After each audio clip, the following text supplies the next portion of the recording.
So today we're here to discuss the topic of secure machine learning.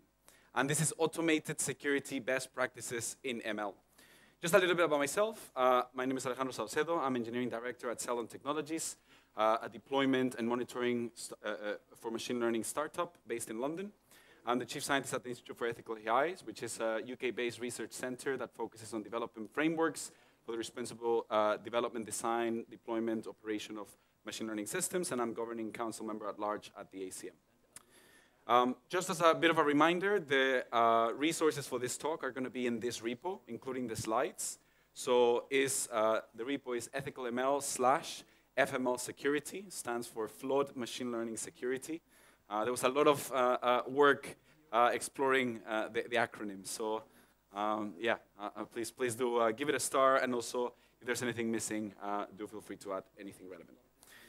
To just provide some motivations for today's talk, the objective of this session is taking the premise that security is a very well-known topic in the software and DevOps space. So there's a lot of resources, a lot of topics, a lot of principles that provide some of the best practices in order to how to tackle reducing vulnerabilities within the software stack, right? However, when it comes to the machine learning ecosystem, there are a lot of really interesting resources that tell us how we could apply machine learning into security, stuff like malware detection, things like spam detection. But when it comes to best practices of how to bring in security into machine learning, there is not as well of a defined ecosystem. So we're going to be taking a similar approach that is taken in general software, which is basically to acknowledge the fact that it is impossible to make a system unhackable, right? And what we can achieve is to try to mitigate undesired outcomes through best practice, right? That's what you can aim to achieve. And with that same premise, we have to remember that even though we're going to be talking about a lot of technical solutions, ultimately, the solutions will involve processes and people, right? And we know that when it comes to security, the biggest vulnerability touchpoints are actually process and people. So that's something that is going to be important to bear in mind. We're going to be taking this concept of MLSecOps, which is a growing topic, an emerging topic, which encompasses the intersection of DevOps, security operations, and machine learning operations. So it's taking the machine learning infrastructure with security as that first principle, right? And that's what we're going to be looking to flesh out in this session from a practical perspective. We're also going to be leveraging some of the resources that are out there in industry. There is this source and project called Owasp, which publishes every year this report called the Owasp Top 10. This is basically the most common vulnerabilities. So this is basically on web application security, right? So that's what the Owasp stands for. And these are things that you may be quite familiar with, especially if you have been working on Django, Flask, Fast API, making sure that you take into consideration things like broken access control, right? Making sure that you avoid things like SQL injections, making sure that you follow best practices and infrastructure design, right? So this is very specific to web development or just web services, but we're going to be referencing this back, and we're going to be able to see that by the end of this talk, we're going to have our very own OWASP Top 10 for machine learning with a one-to-one analogy between these ones that are very proven in industry and the concepts that we have been able to define in the machine learning space. And we're going to be covering the end-to-end machine learning lifecycle. This talk is not about machine learning deployment, machine learning productionization. So we're going to be swifting through a lot of concepts that are involved in the machine learning deployment side. But there are going to be resources that we're going to be linking at the end. If you're curious on what happens and what we did for each of these steps, how we converted our machine learning artifact into a fully fledged microservice, deployed in Kubernetes, that we were consuming requests, you can check the videos that are linked in the session. But we're going to be swifting through and doing a little bit of like hand waving for this stuff because we only have 25 minutes, so we can't really cover all of that. But in principle, just for you to have an intuition, what we're going to be doing is we're going to be taking a machine learning model artifact that has been trained by, say, a data scientist team or working with the data engineers, And we're going to be converting this machine learning model into a machine learning system, right? We're going to be deploying this model, this artifact, into a container that will be running in a Kubernetes cluster that we're going to be able to consume. Of course, this is just a use case. The principles that we're going to be covered will still abstract and apply to other of these areas. So let's start with the first step, deploying a machine learning model. Before we actually delve into that, we can see what are the different phases that go in the end-to-end MLOps lifecycle. So this is the LFAI, I guess, ecosystem that shows how you go from data cleaning to data validation, feature engineering, then you move into model training, model evaluation, and then you go into model deployment, monitoring, et cetera, et cetera. So if we were to ask the question of which are the points throughout the end-to-end MLOps lifecycle where we are at risk of security vulnerabilities, it would be only the red areas, right? So basically, every single step of the machine learning lifecycle is at risk of potentially having security vulnerabilities. So that's something that we have to take into consideration. That is not just going to be like a single tool or a single process that we can introduce, but it's going to be a series of. And as I mentioned, we're going to be delving into this from a practical perspective. What we're going to be doing is asking the question of what is bad practice? What does flawed machine learning look like? And what does flawed machine learning look like at each stage of the machine learning life cycle? Of course, not covering every single one because we don't have enough time, but covering some things that will give you a bit of an intuition. This will include loading the models, so the actual model artifacts and the security considerations in that specific point, undesired access to a machine learning model, dependencies and the supply chain of potential vulnerabilities, code vulnerabilities, model or runtime images and code, as well as some honorable mentions on infrastructure. So the first part is pickles. So who here has used a pickle to export their machine learning model at one point in their life? So let's see some show of hands. Okay, everybody, right? So, data scientists, machine learning engineers, I mean, I wouldn't go to say that we all love pickles, because I don't think that's the case, but we all use pickles. And we've all heard, you shouldn't use pickles because they're a security vulnerability. We've all heard that. But why, right? Like, what's actually the vulnerabilities that can be exploited with pickles? Let's have a look. So first of all, if we want to just take a machine learning model, let's start with the hello world of machine learning, the iris classifier. Zoom in. Perfect.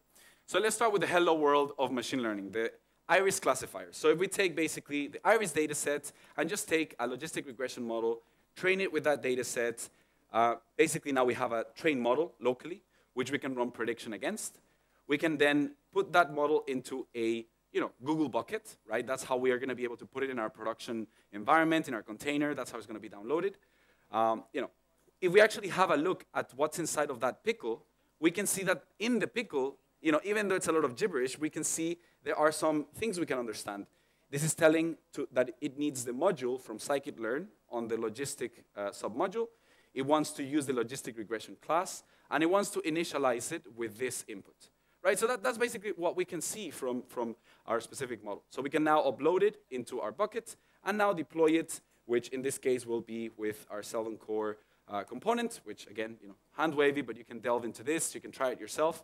We can now see that the model is running, and we can consume that model as we did in the local environment, but instead we can consume it as a service, right? So we're sending that input, we're receiving a prediction, right?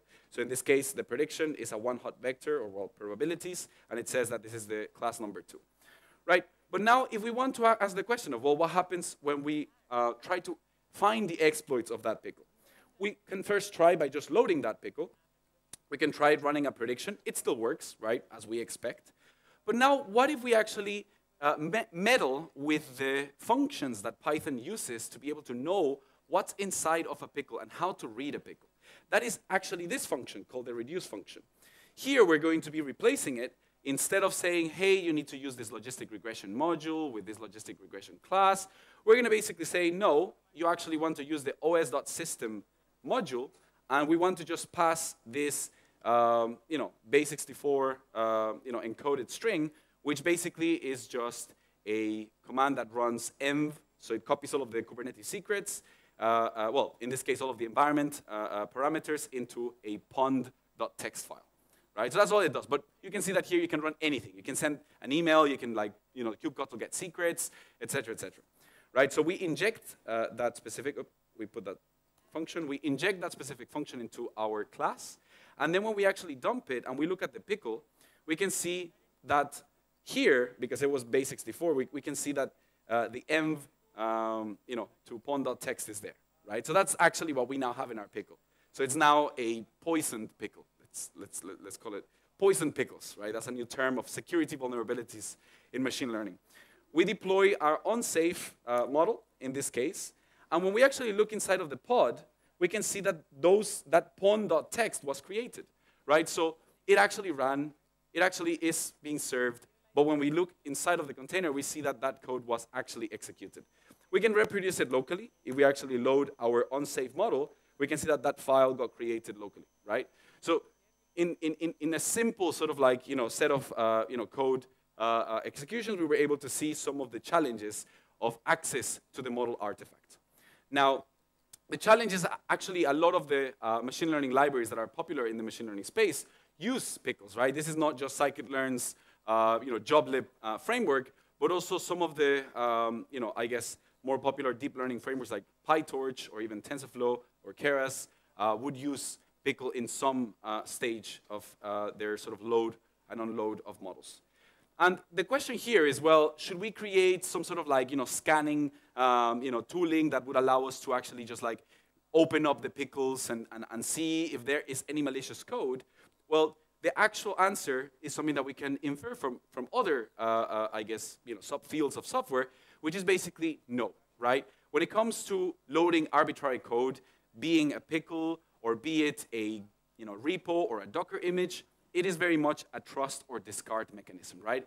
If you cannot ensure that you have the ability to build kind of like trust at the, CI pipelines or the steps in which you are, interacting with this creation of artifacts, it is a trust or discard. However, there is an even extra step, which is if you can use some other encodings and serialization methods like Onyx, like PYML, other serialization methods that don't require you to actually dump that binary, then that would actually add a plus, right? Doesn't mean that you're going to be able to do that all the time, but it's just to make sure that there is that conscious assessment from that perspective. Now let's move to the next part. We've seen what is the challenge of access to the model artifact. Now let's see the challenge of access to the model as in this case, black box access to the model. What that means is to be able to have unrestricted ability to be able to perform inference on a model as a black box. What you can do with this, and some examples that we have seen is, using things like building adversarial examples. These are basically examples that allow you to trick a classifier whilst also tricking the human that may look at that image input. So here you can see very intuitively the image of a horse that would have normally been predicted as a horse, but with some statistical noise that is added, it's now predicted as a dog. That truck as an automobile and that dog as a horse. Right, so it's just basically statistical noise that it's not possible to really see by just the naked eye. And for adversarial examples, we fortunately have a machine learning library called Alibi Detect, which you can try out. Again, we have some examples that allow you to build not just adversarial examples, but also adversarial detectors, which basically means that you're able to introduce an extra component within your stack that would allow you to detect a potential, well, with a probability scale, how likely an input may be an adversarial example. And here you can actually see different techniques that would allow you to generate some of the specific adversarial examples and perform some adversarial attacks, as well as trying to reduce some of the statistical noise for that. But that gives you some very intuitive idea of some of the challenges that you may be facing with unrestricted black box model access to your models. However, it's important to also assess the fact that not always you have to introduce something as advanced like an adversarial detector, right? Sometimes you can actually just introduce role-based access control. Maybe not everybody should have access to that model. And this is also important not just for the context of adversarial detection, but also for things like machine learning explainability. we have actually seen that there are a lot of fields or a lot of use cases where machine learning explainability algorithms are important. But then there's also the question of like, who should have access to those explanations, you know, and to what extent that should be sort of restricted. The second type of access to a model would be white box model access to that model. That means access to the actual model weights, to the artifact itself. And there are some interesting risks that are involved with that. This is actually a very interesting research paper that showcases how it is possible to extract training data, or at least, you know, in some cases, some training data, and potentially, you know, sensitive data, from a, you know, in this case, large language model, right? So, of course, when it comes to large language models, there are some risks, but there are simpler machine learning models that actually require carrying the entire training data to perform inference, right? So there are considerations to take into account that it's not just about putting the model in production and then that's it. There are privacy considerations, there are security considerations that need to be taken into account. Of course, proportionate to the risk of the use case, right? Like if you're just trying to build a prototype, the amount of red tape is not going to be the same as trying to deploy something that is potentially going to have generational impact on an individual, right? So it has to be proportionate. Now the next step, right? So we've talked about the code artifact, the components, now the code itself, right? You know, machine learning models and machine learning runtimes come with code, right? So that's not different to the normal software that we build as practitioners.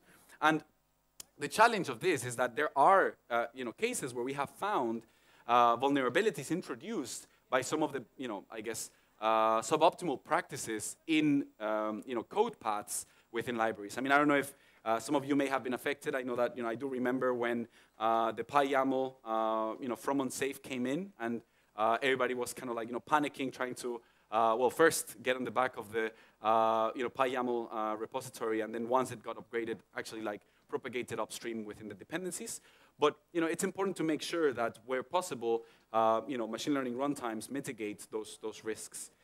So, you know, we're going to be covering some of the tools that are for that. So let's actually talk a little bit about some of the tools that you can use.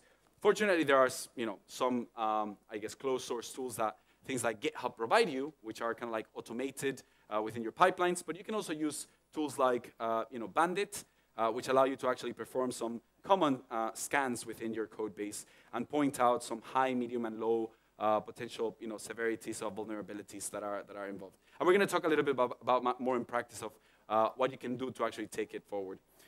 Just as a disclaimer, you know, remember that Jupyter notebooks, you know, if they grow to a certain amount, they can also become, you know, introduce risks that are proportionate to also code that is deployed in production.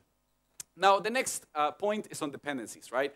I mean, anyone that has like maintained a library for more than perhaps like a couple of months has had a situation where it all works on Friday, you know, come back on Monday, and then stuff is broken, unit tests are broken, you see why, and it's because like 7th level dependency that was unpinned got updated and broke everything upstream, right? And there are challenges that, you know, not just involve potential code breakages, but when there's actually vulnerable or malicious code that is introduced downstream. And, you know, this is not just me trying to, like, you know, bring in panic of something that may never happen. We actually saw that just recently, last week.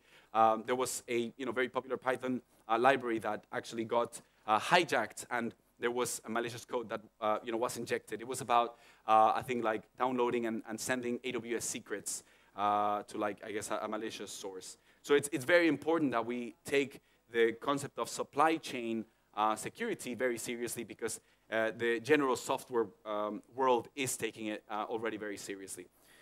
You know, and there are some collaborations that we have done with projects like MLflow, where we have done integrations of a runtime server. ML server is also an open source runtime to try to avoid doing things like dynamic dependency download on container run, right? So that's something that you really don't want to have every time that you push your model to production, to download all of the dependencies, right? Because you're introducing just more unnecessary risks.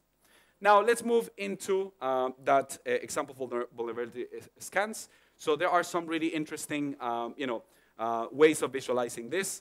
Of course, you can remember how whenever you look at the dependencies of Python, you may pin all of your first level dependencies, but if the second level package doesn't pin them, you know, that's it, right? That means that you're going to have some breakages. Of course, you can actually try to do some, like, you know, workarounds. doing a pip freeze into a requirements freeze.txt and just have all of the dependencies on your environment. But there are better practices to do this, similar to the poetry project, which generates a poetry.log file. And this basically allows you to just keep track of all of the first, second, plus level dependencies of your code. You can also use tools like safety checks that allow you to actually perform scans into your dependencies to identify if there are vulnerabilities with the current versions of the dependencies that you're running against. And this is important as you want to make sure that you keep that updated. And finally, you can use projects like piprot, which tell you basically like dependency bot, what are the dependencies that may be deprecated or old that you should be updating and looking at that. So there are a lot of resources that you can actually use.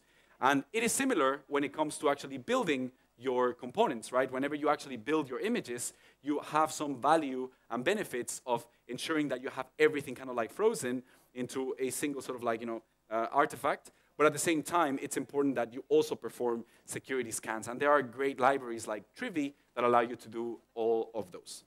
So those are some of the high-level, I guess, flawed machine learning examples that I wanted to cover in this case. There are some honorable mentions. This is not a Kubernetes conference, it's a Python conference, so I don't want to delve too much into the Kubernetes infrastructure or just general infrastructure, but there are some nuanced best practices when it comes to encrypted data in transit, at rest, introducing authentication, authorization, not just in the context of web services, but also machine learning systems, right? Remember that when you go from a machine learning model into production, you are actually converting that machine learning model into a machine learning system, right? And you need to take into consideration the complexities that are involved within that.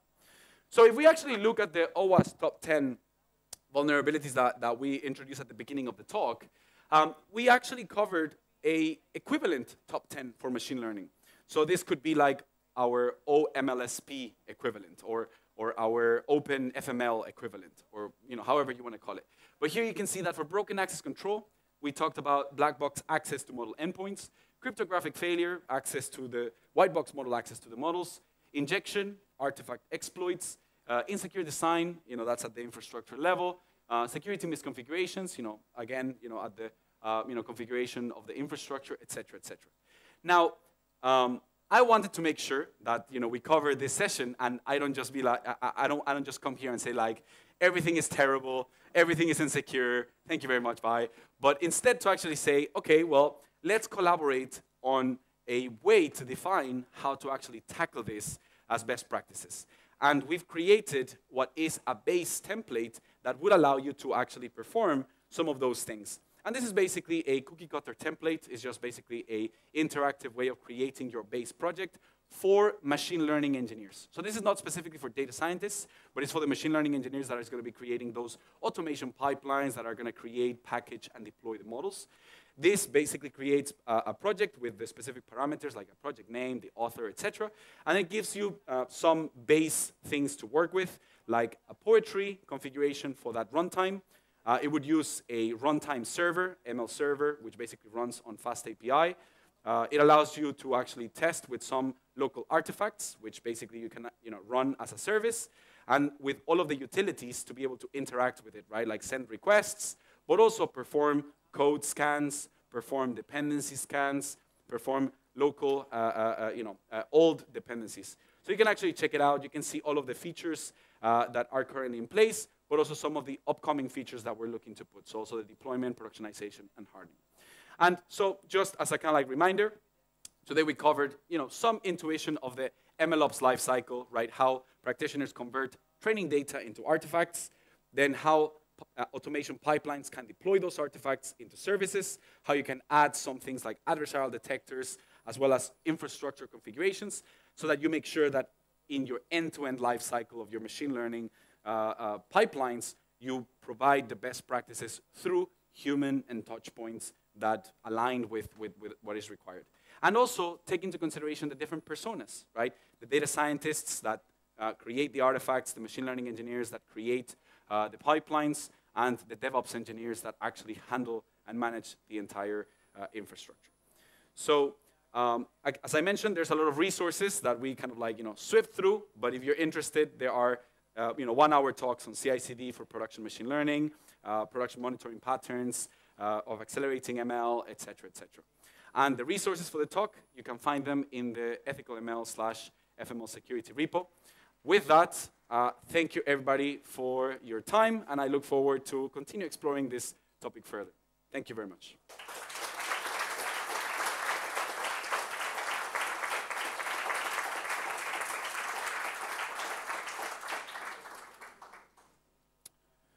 All right, we managed. That's great. All right, Alejandro, that was a perfect timing and a great presentation. We have now 2 questions in Slido, and please, if you want to add any, just scan the QR code, else I will pass the microphone, old style. So first question, why should I care about vulnerabilities if I'm working inside the VPN? I think that's a bit trolling, I would assume. Yeah, well, so I think the challenge is that a VPN, the only thing that it does is it blocks out potential external I guess communication.